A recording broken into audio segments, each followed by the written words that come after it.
वो तभी रुकेगा जब आरएसएस और बीजेपी की सरकार हटेगी। और तो कुछ उन्हें करना नहीं है, देश को लूट के और अडानी अंबानी यूसुफ लुलू जैसे लोगों के हाथ में ही तो देना है उन्हें।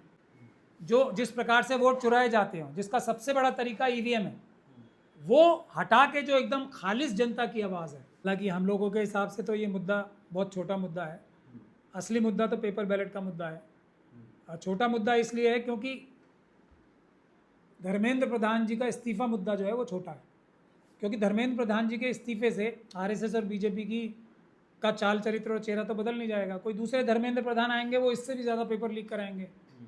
इसमें तो किसी को कोई शक और शुबे की गुंजाइश नहीं होनी चाहिए। तो मुद्दा, बड़ा मुद्दा है पेपर लीक होना। वो कैसे रुकेगा? वो तभी रुकेगा जब आरएसएस और बीजेपी की सरकार हटेगी।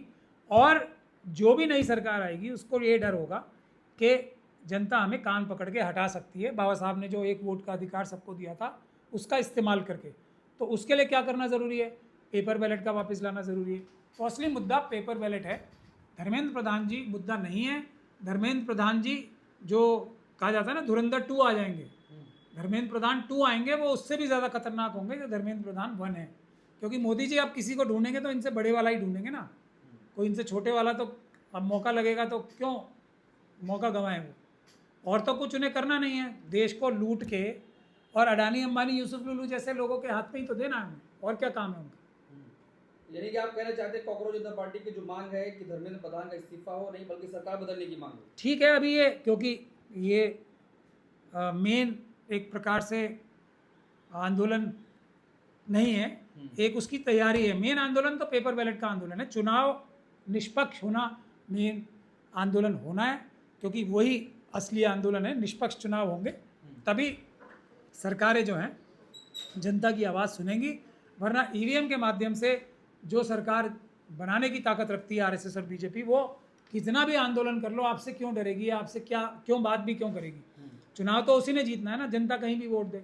ये बुनियादी बात है जो लोगों को समझनी पड़ेगी। बाकी सब तो ये इश्यूज जो हैं वो अभी ये सबसे बड़ा इशू जनता को नज़र आ रहा है। कल कोई और इशू नज़र आएगा कि चाइना के हाथ ही देश पूरा बेच रखा है, तब क्या करेंगे? तो ये तो जो कोई आदमी बेईमानी करने पे उतारू है, वो तो एक से बढ़कर एक बेईमानियां करेगा ही। उस व्यक्ति को हटाना है, उस कॉन्सेप्ट को हटाना है, ईमानदार लोगों को लाना है, ये इंपॉर्टेंट बात है। और ईमानदार लोगों को लाने का तरीका ईमानदारी भरा होना है, उसके लिए पेपर बैलेट की जरूरत है। मतलब कि आप चाहते हैं कि सरकार बदले, सत्ता परिवर्तन हो। पहली चीज, जनता की आवाज वाले, सच्ची साफ सुथरी आवाज वाले, उसमें भ्रष्टाचार, उसमें वोटिंग की, पोलिंग की चोरी बंद हो। जो जिस प्रकार से वोट चुराए जाते हो, जिसका सबसे बड़ा तरीका ईवीएम है, वो हटा के जो एकदम खालिश जनता की आवाज़ है, उससे सरकारें बदलें।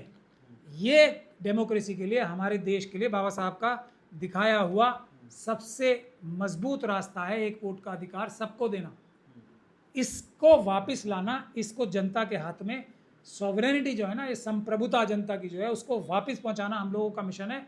वही सब समस्याओं का हल है। वरना ये समस्याएं तो कोई भी सरकार आएगी, अगर उसे लगेगा कि मैं धोखाधड़ी करके चुनाव जीत सकता हूं, तो वो कोई भी बड़ी से बड़ी चोरी करने के लिए ललायित रहेगी, जिस प्रकार की आजकल की हमारी लीडरशिप होती जा रही है। लेकिन कल जब जंतर मंतर पर कॉकरोच पहुंचे